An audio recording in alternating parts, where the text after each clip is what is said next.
Hello everybody, and welcome back to this episode on Axis and Allies 1914 House Rules. And as you can see in the setup, I only have the naval units out because today we're only going to be talking about naval stuff. Well, one thing specifically, we're talking about naval economic warfare. In other words, convoys. So this is convoys are a system that are in other Axis and Allies games, notably Global 1940. So I want to implement that sort of system in this game, especially because one of the main strategies of the First World War was crippling the enemy economy by raiding their commerce and trade and blockading their ports. I mean, if we look at Germany and Britain, both had similar but differing strategies. They were both trying to starve each other out of the war. Germany was doing it by sinking all the boats that came to England. England attempted to starve Germany by blockading any ships from getting to Germany. So two different approaches to the same, end result. So yeah, it was very popular during the war, so I really wanted to incorporate it into the game. So how have I done that? So if you look in the description, you'll see some files, and then you will see these little convoy markers. You just print them out and you cut them out. You get a sheet with like a bunch of them on it. You just cut them out. So we'll just pick one up. Here, the Italy one. As you can see, it says convoy. It's got an emblem to let you know which country it belongs to, and then the number for the IPC value. And then on the back, disrupted, and then negative number. So, I think I should clarify that when you print it out, you're gonna get a lot of them, probably more than, because you're also printing it out for the global edition as well. You're getting all of them just in that one sheet.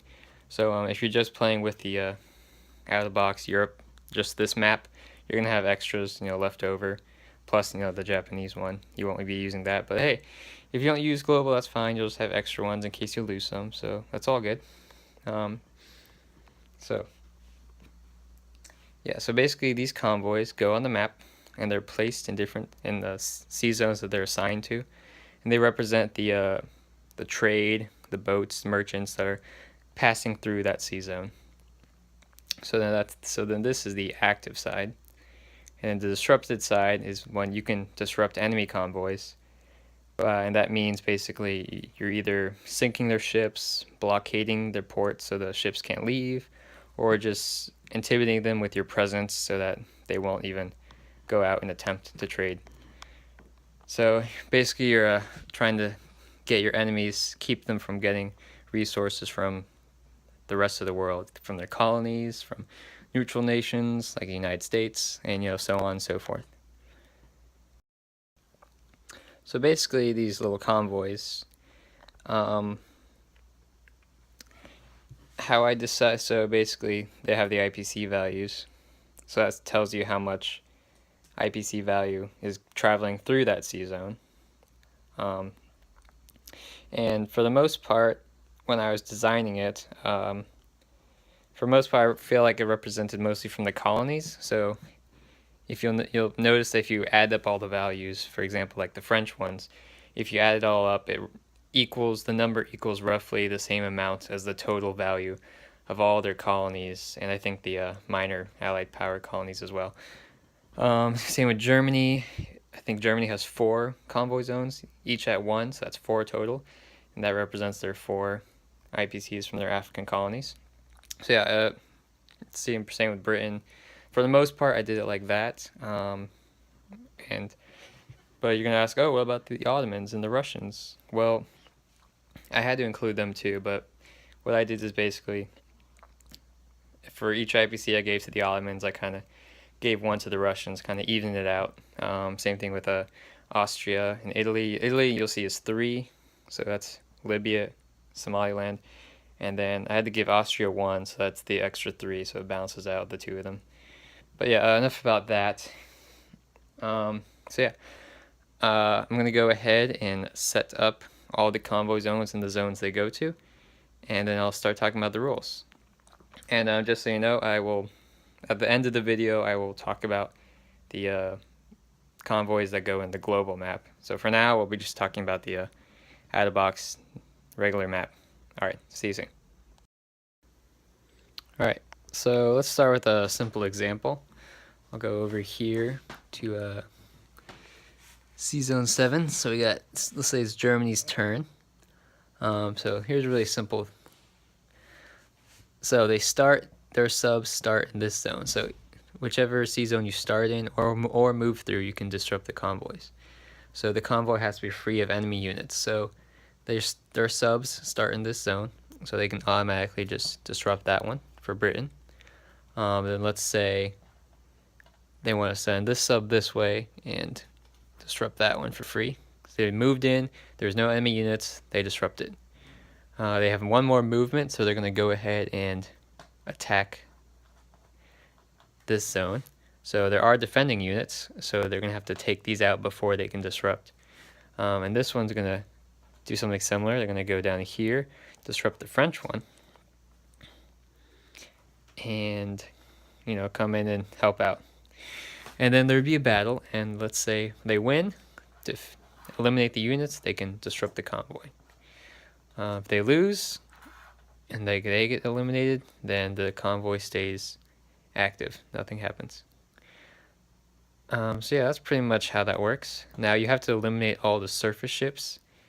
Now let's say this was now submarines do not count when defending convoys. If submerged submarines, if the defending submarines submerge, then you can convoy the zone.